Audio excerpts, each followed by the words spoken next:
Aconteceu aquele acidente no Rio de Janeiro, a explosão daquele apartamento que danificou todos os outros 72 apartamentos ali. Muita gente se perguntou, tanto quem mora em apartamento quanto quem mora em casa. Será que isso pode acontecer comigo também? Pode acontecer com meu vizinho? Infelizmente pode. E isso é muito mais comum do que se imagina. Dá uma olhada nesse VT. Na semana passada, o edifício do Rio de Janeiro sofreu uma forte explosão que atingiu todos os seus 72 apartamentos. De acordo com a Defesa Civil, o acidente pode ter ocorrido devido ao acúmulo de gás. Enquanto as investigações continuam, as obras de reconstrução já começaram a ser planejadas. Mas a previsão é de que os moradores só possam voltar às suas casas daqui 3 meses. Casos como esse não são incomuns e podem atingir a todos. Mas será que as pessoas sabem o que devem fazer e a quem responsabilizar? Eu acho que esse problema tem que ser resolvido assim diplomaticamente, sabe? Tem que identificar se foi realmente a culpa do vizinho. Se foi a culpa do vizinho, a gente vai acionar um advogado, chama a polícia, chama uma autoridade acima para resolver o assunto, né? A gente conversa com o pessoal do condomínio, porque se eu não tive culpa em nada e o vizinho que provocou, eu acho que quem cabe a ele pagar. Eu procuraria ver se a prefeitura não foi responsável por deixar as casas ficarem nesse estado de acabadas, sem reforma, sem chamar a atenção dos proprietários para um conserto, isso e aquilo. Para em seguida eu ver o vizinho. Olha, primeiramente eu responsabilizaria o vizinho judicialmente. Agora, posteriormente, acredito que buscaria outros métodos para identificar quem efetivamente foi o responsável. Mas, em um primeiro momento, o vizinho. Olha, normalmente o condomínio tem um seguro para esses casos, né? Porque não se pode prever o que pode acontecer nas diversas unidades do condomínio. Então, acho que nesse caso a gente acionaria o seguro e trataria de resolver da melhor maneira. Estou recebendo para falar sobre esse assunto a Sônia Amaro, supervisora institucional do Proteste. Seja bem-vinda. Obrigada. Tudo bem? Obrigada, tudo bem. Tudo jóia, graças a Deus. Vamos esclarecer as pessoas com relação aos danos materiais, né, que é o que a gente está falando nesse momento. Mas, infelizmente, ficamos sabendo, tivemos a informação de que a pessoa, o alemão que estava no apartamento, naquele momento, o apartamento que explodiu, veio a falecer essa madrugada, estava com 50% do corpo queimado, quer dizer, realmente uma coisa terrível. Esse tipo de reparo, infelizmente, não tem como ser feito. Mas quando a gente fala na vizinhança, no apartamento da própria pessoa que explodiu, quais são os direitos que a pessoa tem? Como é que você pode correr atrás? No caso, esses vizinhos que nada tinham a ver com a questão do acidente, como é que eles podem correr atrás dos seus direitos, já que eles vão ter que ficar por 3 meses alocados em outros lugares, com outros custos, quer dizer, aumentando todo o problema que eles já estão passando. Como é que pode ser feito? Então, o que acontece, é bom a gente esclarecer que é necessário, né, que se tenha, todo prédio, na verdade, é obrigatório que haja ali um seguro contra incêndio, contra explosão, contra raio, esse tipo de coisa. Então isso não é facultativo, obrigado, todo condomínio tem que ter. Tem que ter. Então é bom a gente partir disso, né, quer dizer, partir dessa informação que é importante. Tá. Então, claro que todos os estragos, digamos assim, todos os danos no imóvel estruturais devem ser cobertos pela seguradora. Por esse seguro. Mas nesse caso, o seguro do condomínio só cobre as áreas comuns entre os condôminos, quer dizer, corredores, a parte de lazer, de recreação, as áreas em que e a parte estrutural, é claro, né, que os condôminos compartilham. Agora, quando a gente fala em cada unidade, que cuidado que cada morador tem que ter? Na verdade, esse seguro, ele cobre também toda a parte estrutural. Então, por exemplo, no apartamento, teve danos estruturais, comprometeram a estrutura do apartamento, ele tem que ser coberto pelo seguro. Tá. Então, das unidades condominiais, todas devem ser cobertas pelo seguro. Danos Trocando estruturais. miúdos, parede, por isso piso, que é importante, questão estrutural. Perfeito. Por isso que é importante também a gente muitas vezes orientar as pessoas, quer dizer, o que elas podem fazer justamente para cobrir de outros prejuízos que elas possam ter em função desse tipo de sinistro ou de outros sinistros que aconteçam. É fazer o seguro residencial, porque são coisas distintas. Tá. Uma coisa é o seguro condominial, que a gente fala, que é esse obrigatório por lei. Sim. Né? E, inclusive, o condomínio e o síndico responde se não fizesse esse seguro, porque é obrigatório por lei.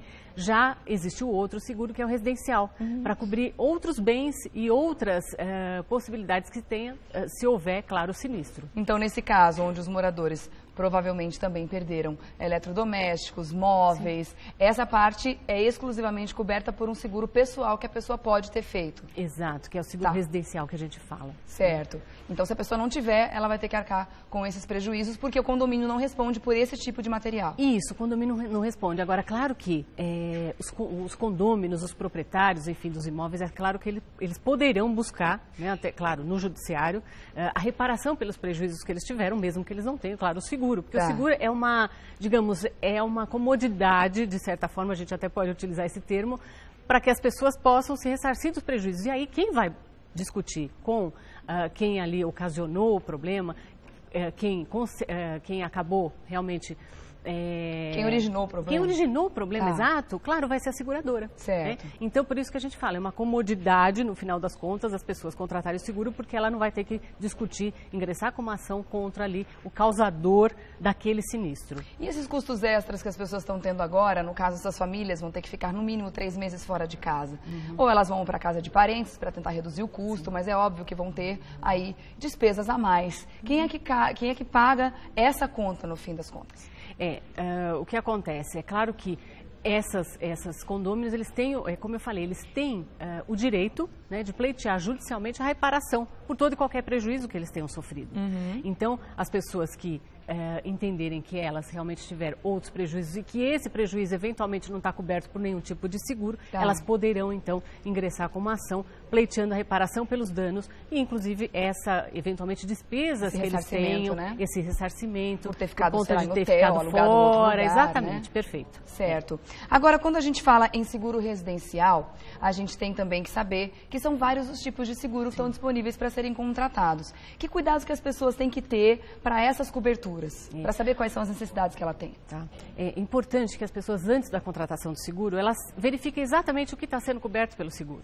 Né? Quer dizer, porque às vezes a pessoa ela acaba contratando, só que no momento ali que ocorre o sinistro, ela não consegue se utilizar, porque aquele determinado evento não está coberto pelo seguro. Então, primeiro, verificar qual é a cobertura. Isso tem que ser feito antes da contratação. E depois, no momento da contratação, verificar se na apólice, se na proposta, na verdade, contém tudo aquilo que foi informado, né? Justamente, geralmente essa informação vem de um corretor ou da própria seguradora. E então, confirmar isso, se está na proposta e depois na apólice de seguro.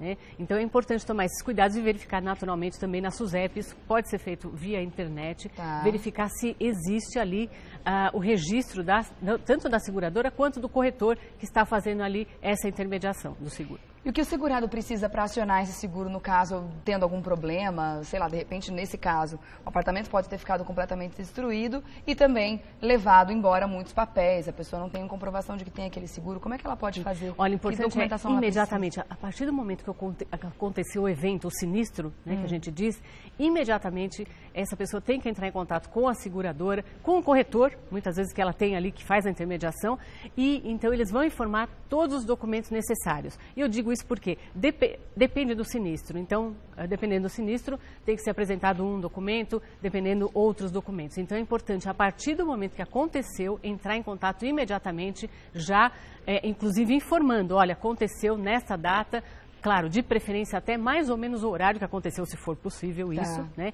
Dar essas informações, porque isso já tem que ser registrado e já ali se dá um início, na verdade, a todo o procedimento necessário depois para que o consumidor possa receber a indenização da seguradora. Inclusive, esperar a investigação, né, a perícia, antes mesmo de fazer qualquer tipo de reparo, porque muitas vezes essa intervenção pode atrapalhar a perícia e você pode perder o seu direito de receber aquele ressarcimento que está previsto no seguro por ter mexido naquela situação antes da hora, né? Pois é, agora a gente está falando da questão, para a gente finalizar, eu quero falar só um pouquinho de prevenção, que eu acho muito importante. Afinal de contas, a gente está falando aqui de tudo que você vai fazer depois que o problema aconteceu, depois que a explosão aconteceu, quem você vai procurar e, claro, a prevenção na questão do seguro, que também é importante. Mas no caso das explosões por gás, que, como a gente viu, são mais comuns, esses vazamentos são muito comuns. Há pouco tempo atrás morreu uma família inteira intoxicada aqui em São Paulo, durante a noite, enquanto dormia, porque teve um vazamento de gás também. O condomínio tem como fiscalizar esses equipamentos? Porque, eu confesso, eu moro no meu apartamento há 5 anos, ninguém nunca fez fiscalização nenhuma por lá. Como é que as pessoas podem exigir os seus direitos? Tem que fazer uma coisa individualizada, cada um procurar ver se o seu equipamento está em dia, está tudo ok, ou é importante que o condomínio, que o síndico contrate e que direito que esse síndico tem de entrar na casa das pessoas para fazer essa fiscalização? Então, olha, acho que é importante a gente então separar, né? Quer dizer, no caso do síndico, no caso do síndico, no caso do condomínio, é preciso também haver, claro, sempre o bom senso, porque vamos imaginar até numa outra situação, uma situação de vazamento, por exemplo. Então, claro, numa situação de vazamento, existem vários tipos de vazamento em que a responsabilidade, inclusive, se causar dano nas próprias unidades, nos próprios apartamentos, é do condomínio. Só que para isso, alguém tem que verificar ali a unidade. Então, é claro que nesse caso, o morador, né, ou o condômino, ele tem que autorizar a entrada ali do síndico ou de um representante do condomínio para verificar as condições do imóvel. Tá. Agora, tudo isso tem que ser, não só bom senso, né, de ambas as partes ali, mas também, claro, existe a legislação, mas então, numa situação dessa, é claro que o síndico ou o representante do condomínio poderia, então, verificar o imóvel. Isso não vale dizer que a qualquer momento as pessoas podem entrar na unidade, porque a unidade é privada, né? Então, agora, claro, uma situação em que existe ali uma suspeita de problemas envolvendo a parte estrutural, inclusive do condomínio, é claro que a partir do momento que é avisado, a pessoa então deve deixar entrar. Tá certo.